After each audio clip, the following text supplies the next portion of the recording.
بسم اللہ الرحمن الرحیم۔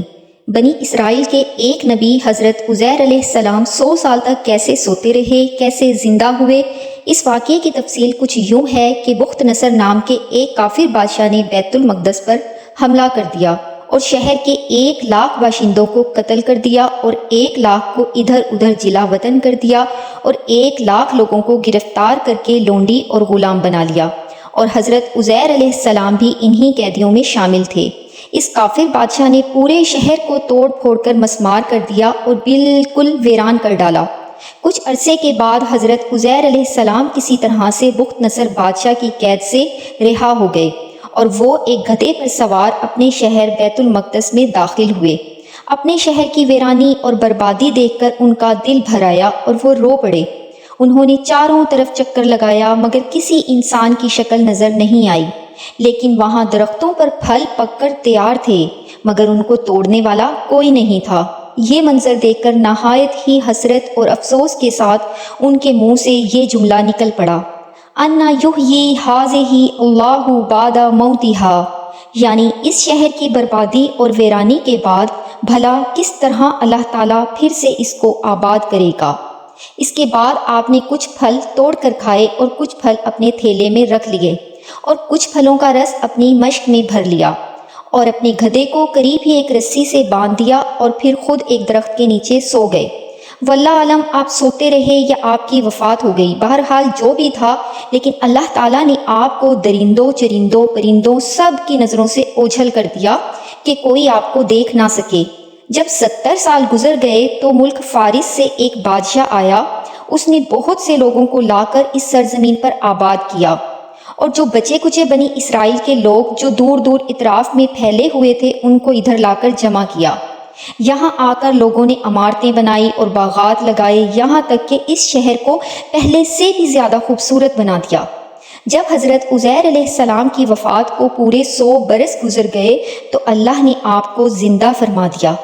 آپ نے جب اٹھ کر دیکھا تو آپ کا گدھا مر چکا تھا، یہاں تک کہ اس کی ہڈیاں بھی گل سڑ کر بوسیدہ ہو کر بکھری پڑی تھیں، لیکن انہوں نے جو پھل اور شیرہ محفوظ کیا ہوا تھا وہ بالکل تازہ تھا، نہ تو وہ خراب ہوا نہ اس میں کسی قسم کی کوئی بدبو پیدا ہوئی۔ وہ گدھے کو دیکھ کر سوچ رہے تھے کہ یہ سب کیا ماجرا ہے، لیکن کچھ سمجھ میں نہیں آ رہا تھا۔ ابھی سوچ ہی رہے تھے کہ اللہ کی آپ پر وحی اتری اور اللہ نے آپ سے پوچھا، اے عزیر، آپ کتنے دنوں تک یہاں رہے؟ آپ نے جواب دیا، میں دن بھر یا دن بھر سے کچھ کم سوتا رہا۔ اللہ تعالیٰ نے فرمایا، نہیں اے عزیر، تم پورے 100 برس یہاں سوتے رہے، لیکن ان کے بال ابھی بھی کالے تھے اور ان کی عمر 40 برس ہی تھی۔ اللہ تعالیٰ نے فرمایا کہ تم نے کہا تھا کہ اللہ ویران بستی کو کیسے آباد کرے گا؟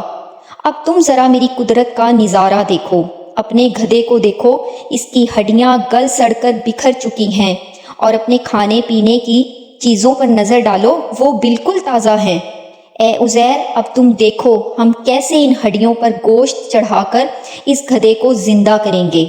حضرت عزیر علیہ السلام دیکھ رہے تھے کہ اچانک بکھری ہوئی ہڈیوں میں حرکت پیدا ہونے لگی اور ایک دم تمام ہڈیاں جمع ہو کر مل گئیں اور گدھے کا ڈھانچہ بن گیا اور لمحہ بھر میں اس پر گوشت چڑھ گیا اور گدھا اپنی بولی بولنے لگا۔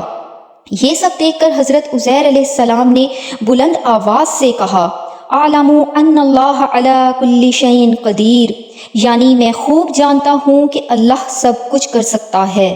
اس کے بعد حضرت عزیر علیہ السلام وہاں گئے جہاں 100 سال پہلے آپ کا گھر تھا۔ نہ آپ کو کسی نے پہچانا نہ آپ نے کسی کو پہچانا۔ آپ کے گھر کے پاس ایک بوڑھی عورت بیٹھی ہوئی تھی جس نے اپنے بچپن میں حضرت عزیر علیہ السلام کو دیکھا تھا۔ آپ نے اس بڑھیا سے پوچھا کہ کیا یہ عزیر کا گھر ہے؟ بڑھیا بولی، ہاں یہ عزیر کا گھر ہے، لیکن وہ تو پتہ نہیں کہاں لاپتہ ہو گیا۔ اب تو 100 برس گزر گئے۔ حضرت عزیر علیہ السلام بولے کہ میں ہی عزیر ہوں۔ بڑھیا بولی، تم عزیر کیسے ہو سکتے ہو؟ آپ نے فرمایا کہ مجھے اللہ نے 100 برس مردہ رکھنے کے بعد زندہ کیا ہے۔ بڑھیا بولی، عزیر کی تو ہر دعا قبول ہوتی تھی، اگر تم عزیر ہو تو میرے لیے دعا کرو کہ میری آنکھیں ٹھیک ہو جائیں اور میرا فالج بھی دور ہو جائے۔ آپ نے اس کے لیے اسی وقت دعا فرمائی تو وہ بڑھیا بالکل ٹھیک ہو گئی۔ اس نے اب ٹھیک آنکھوں سے جب حضرت عزیر علیہ السلام کو دیکھا تو بولی، ہاں میں نے آپ کو پہچان لیا، سبحان اللہ، آپ ہی عزیر ہیں۔ وہ بڑھیا آپ کو بنی اسرائیل کی ایک ایسی مجلس میں لے گئی جہاں سب لوگ جمع تھے۔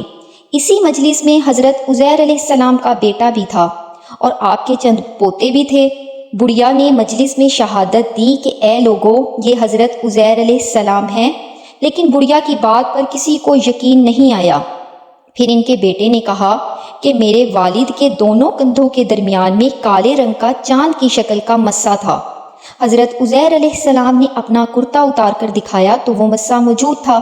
لوگوں نے کہا، اچھا عزیر کو تو تورات زبانی یاد تھی، اگر تم عزیر ہو تو زبانی تورات سناؤ۔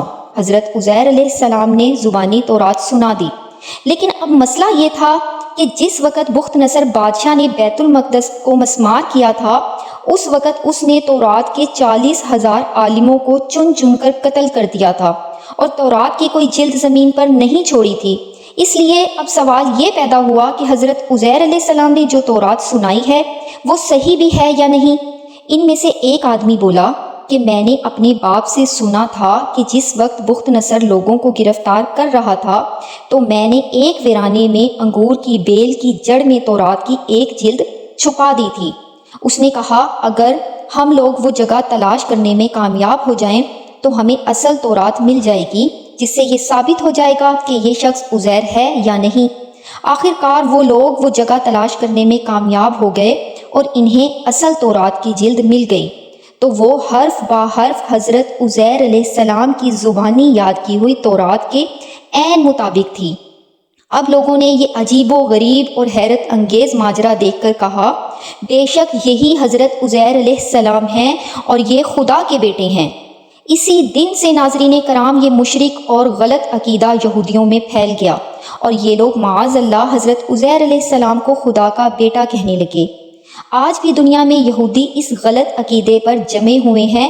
اس کے بعد اسی طرح عیسائیوں نے یہ عقیدہ بنایا کہ حضرت عیسیٰ علیہ السلام خدا کے بیٹے ہیں، معاذ اللہ۔ ناظرین کرام، ہمارے آقا کریم صلی اللہ علیہ وآلہ وسلم نے ان تمام باطل عقیدوں کو مسترد کیا اور اللہ کی توحید کی روشن نشانیاں اور دلائل دیے۔ نقش توحید کا ہر دل پہ بٹھایا اس نے، نقش توحید کا ہر دل پہ بٹھایا اس نے، زیر خنجر بھی یہ پیغام سنایا اس نے۔ اللہ ہمیں ایمان کی سلامتی عطا فرمائے اور پیارے آقا صلی اللہ علیہ وآلہ وسلم کی غلامی میں زندگی اور موت عطا فرمائے، آمین۔ ویڈیو اچھی لگی ہو تو لائک کر دیجئے اور چینل کو سبسکرائب کر لیجئے۔ جزاک اللہ۔